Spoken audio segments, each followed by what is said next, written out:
আবারও আমরা ঢাকার বাইরে যেতে চাই, নির্বাচনী প্রচারণার খবর জানবো। আমরা এই মুহূর্তে রংপুর যেতে চাই। আমাদের সঙ্গে যুক্ত আছেন সহকর্মী মাহমুদ রাফিন। রাফিন, আপনার কাছে প্রথমেই জানতে চাই, যৌথ বাহিনী তো এখন মাঠে আছে, আমরা দেখতে পাচ্ছি আপনার আশেপাশে যৌথ বাহিনীর গাড়িও সেখান থেকে ক্রস করছে। সেখানে যৌথ বাহিনীর তৎপরতা কেমন দেখছেন এবং শেষ দিনের প্রচারণা সম্পর্কে অবশ্যই জানাবেন। রিশান, গতকাল থেকে আনুষ্ঠানিকভাবে যৌথ বাহিনী টহল শুরু করেছে। প্রত্যেকটি পাড়া মহল্লা কেন্দ্র পর্যন্ত যৌথ বাহিনীর টহল কিন্তু রয়েছে। রংপুরের 8টি উপজেলা এবং 6টি নির্বাচনী আসন, এই 6টি নির্বাচনী আসনে কিন্তু রংপুরের প্রত্যেকটি আসনে কিন্তু সেনা সদস্যরা, বিজিবি সদস্য, পুলিশ, আনসার সহ প্রত্যেকটি ইউনিয়নের প্রত্যেকটি কেন্দ্র পর্যন্ত তারা ইতিমধ্যে ভিজিট করেছে এবং প্রার্থী সহ ভোটারদের কিন্তু তারা আশ্বস্ত করেছে যে এই অবাধ, সুষ্ঠু এবং গ্রহণযোগ্য নির্বাচন আয়োজনের জন্য তারা সর্বোচ্চ চেষ্টা করবে। আমরা বর্তমানে যে জায়গাটিতে রয়েছে এটি রংপুর 3 আসনের সদর উপজেলার পাগলাপীর বাজার। এই এলাকায় কিন্তু সকাল থেকে প্রার্থীরা গণসংযোগ করছে, কারণ আজকে শেষ দিন। আগামীকাল সকাল 7:30 থেকে প্রচারণা শেষ হয়ে যাবে। মূলত এই আসনে 8 জন প্রার্থী প্রতিদ্বন্দ্বিতা করছিল। গত দুদিন আগে তৃতীয় লিঙ্গের একজন প্রার্থী ছিল আনোয়ার ইসলাম রানী, তিনি তার যে প্রার্থিতা উনি প্রত্যাহার করে নেন সংবাদ সম্মেলন করে, এবং তার ফলেই কিন্তু এখন 7 জন প্রতিদ্বন্দ্বিতা করছেন। তবে ভোটাররা বলছেন যে এই আসনে ধানের শীষে যে প্রার্থী রয়েছেন শামসুজ্জামান শামু, জামায়াতে ইসলামের প্রার্থী মাহবুবুর রহমান বেলাল এবং ইসলামী আন্দোলন বাংলাদেশের হাত পাখা প্রতীকে যে প্রার্থী রয়েছেন আমিরুজ্জামান পিয়াল, এই 3 জনের মধ্যেই প্রতিদ্বন্দ্বিতা হবে। আমরা একজন ভোটারের সাথে কথা বলতে চাই যে এই আসনে আসলে এই রংপুর 3 আসনে কোন কোন প্রার্থীর মধ্যে প্রতিদ্বন্দ্বিতা হবে। বিসমিল্লাহির রহমানির রহিম।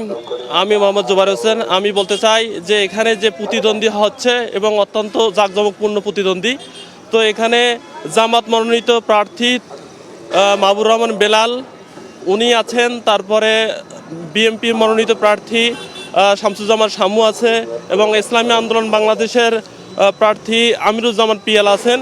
আমি মনে করি যে এখানে যদি খুবই হাড্ডাহাড্ডি লড়াই হয় বিএনপি এবং জামাতের মধ্যেই, আমার যতটুকু চিন্তাধারা বা গবেষণা, যে বিএনপি এবং জামাতের মধ্যেই এখানে বেশি প্রতিদ্বন্দ্বী হবে। আমরা যেমনটি শুনছিলাম একজন ভোটারের সাথে কথা বলে, ওনারা যেটি বলছেন যে ইসলামী আন্দোলন বাংলাদেশ, জামায়াতে ইসলাম এবং ধানের শীষের প্রার্থীর মধ্যে প্রতিদ্বন্দ্বিতা। তবে এখানে কিন্তু জাতীয় পার্টির চেয়ারম্যান জিএম কাদের এই আসন থেকে প্রতিদ্বন্দ্বিতা করছেন। জিএম কাদের যেটি জানিয়েছেন যে এই আসন তারা দীর্ঘদিন 86 সালের পর থেকে এই আসন জাতীয় পার্টির দখলে। এছাড়া রংপুর জেলার কিন্তু অন্যান্য আসনগুলো জাতীয় পার্টির দখলে ছিল। তারা যেটি বলছেন যে এই আসন আসলে জাতীয় পার্টির দখলেই থাকবে এবং এই বিষয়ে তারা অনেকটাই শতভাগ ভোটারদের কাছে তারা স্বতঃস্ফূর্ত আশ্বাস পাচ্ছেন। একইভাবে কিন্তু জামায়াত এবং বিএনপির যে প্রার্থী রয়েছেন, ইসলামী আন্দোলন বাংলাদেশের যে প্রার্থী রয়েছেন, তারা বলছেন যে জাতীয় পার্টি 86 সালের পর থেকে এই অঞ্চলের মানুষের আবেগকে কাজে লাগিয়ে এলাকার ভোট নিয়েছে।